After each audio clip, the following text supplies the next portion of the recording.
La Cité de Dieu de saint Augustin, livre 1er, chapitre 25. Il ne faut point éviter un péché par un autre. Mais il est à craindre, dit-on, que soumis à un outrage brutal, le corps n'entraîne l'âme, par le vif aiguillon de la volupté, à donner au péché un coupable contentement. Et dès lors, le chrétien doit se tuer, non pour éviter le péché à autrui, mais pour s'en préserver lui-même. Je réponds que celui-là ne laissera point son âme céder à l'excitation d'une sensualité étrangère, qui vit soumis à Dieu et à la divine sagesse, et non à la concupiscence de la chair. De plus, s'il est vrai et évident que c'est un crime détestable et digne de la damnation de se donner la mort, y a-t-il un homme assez insensé pour parler de la sorte ? Péchons maintenant, de crainte que nous ne venions à pécher plus tard. Soyons homicides, de crainte d'être plus tard adultères. Quoi donc ? Si l'iniquité est si grande qu'il n'y ait plus à choisir entre le crime et l'innocence, mais à opter entre deux crimes, ne vaut-il pas mieux préférer un adultère incertain et à venir à un homicide actuel et certain, et le péché qui peut être expié par la pénitence n'est-il point préférable à celui qui ne laisse aucune place au repentir ? Ceci soit dit pour ces fidèles qui se croient obligés à se donner la mort, non pour épargner un crime à leur prochain, mais de peur que la brutalité qu'ils subissent n'arrache à leur volonté un consentement criminel. Mais loin de moi, loin de toute âme chrétienne qui, ayant mis sa confiance en Dieu, y trouve son appui, loin de nous tous cette crainte de céder à l'attrait honteux de la volupté de la chair.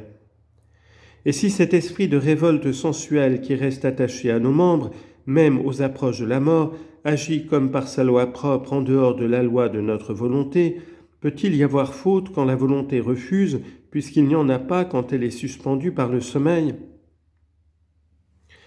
Chapitre 26. Il n'est point permis de suivre l'exemple des saints en certains cas où la foi assure qu'ils ont agi par des motifs particuliers. On objecte l'exemple de plusieurs saintes femmes qui, au temps de la persécution, pour soustraire leur pudeur à une brutale violence, se précipitèrent dans un fleuve où elles devaient infailliblement être entraînées et périr. L'Église catholique, dit-on, célèbre leur martyre avec une solennelle vénération. On lit en note, on peut citer parmi ces saintes femmes Pélagie, sa mère et ses sœurs, louées par saint Ambroise. Voyez aussi la mort héroïque des deux vierges, Bernice et Prosdos, le discours de saint Jean Chrysostome. Fin de note. Ici, je dois me défendre de tout jugement téméraire.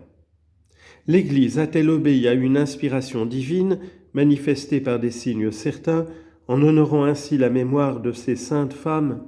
Je l'ignore, mais cela peut être.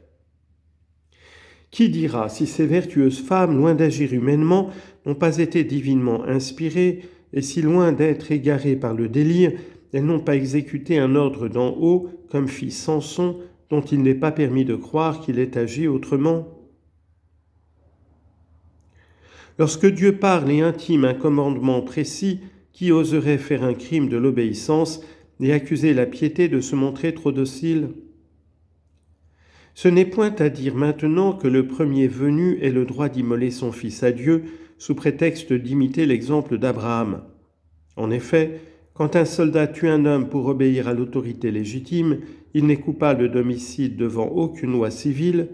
Au contraire, s'il n'obéit pas, il est coupable de désertion et de révolte.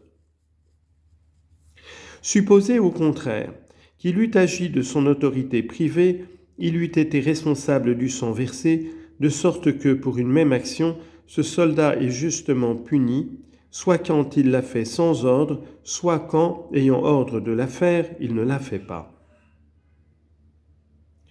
Or, si l'ordre d'un général a une si grande autorité, que dire d'un commandement du Créateur ? Ainsi donc, permis à celui qui sait qu'il est défendu d'attenter sur soi-même, de se tuer, si c'est pour obéir à celui dont il n'est pas permis de mépriser les ordres, mais qu'il prenne garde que l'ordre ne soit pas douteux. Nous ne pénétrons, nous, dans les secrets de la conscience d'autrui que par ce qui est confié à notre oreille, et nous ne prétendons pas au jugement des choses cachées. Citation. « Nul ne sait ce qui se passe dans l'homme si ce n'est l'esprit de l'homme qui est en lui. » 1 Corinthiens chapitre 2 verset 11. Ce que nous disons, ce que nous affirmons, ce que nous approuvons en toute manière, c'est que personne n'a le droit de se donner la mort, ni pour éviter les misères du temps, car il risque de tomber dans celles de l'éternité, ni à cause des péchés d'autrui, car pour éviter un péché qui ne le souillait pas, il commence par se charger lui-même d'un péché qui lui est propre, ni pour ses péchés passés, car s'il a péché, il a d'autant plus besoin de vivre pour faire pénitence, ni enfin par le désir d'une vie meilleure, car il n'y a point de vie meilleure pour ceux qui sont coupables de leur mort. Chapitre 27. Si la mort volontaire est désirable comme un refuge contre le péché. Reste un dernier motif dont j'ai parlé et qui consiste à fonder le droit de se donner la mort sur la crainte qu'on éprouve d'être entraîné au péché par les caresses de la volupté ou par les tortures de la douleur.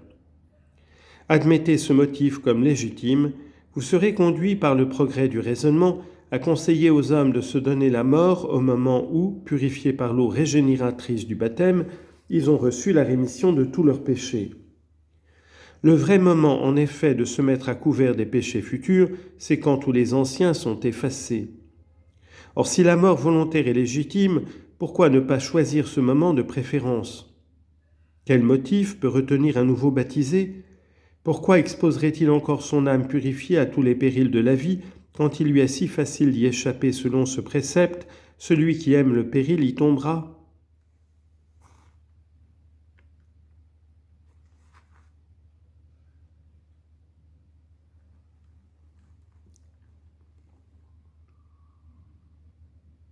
Ecclésiaste, chapitre 3, verset 27.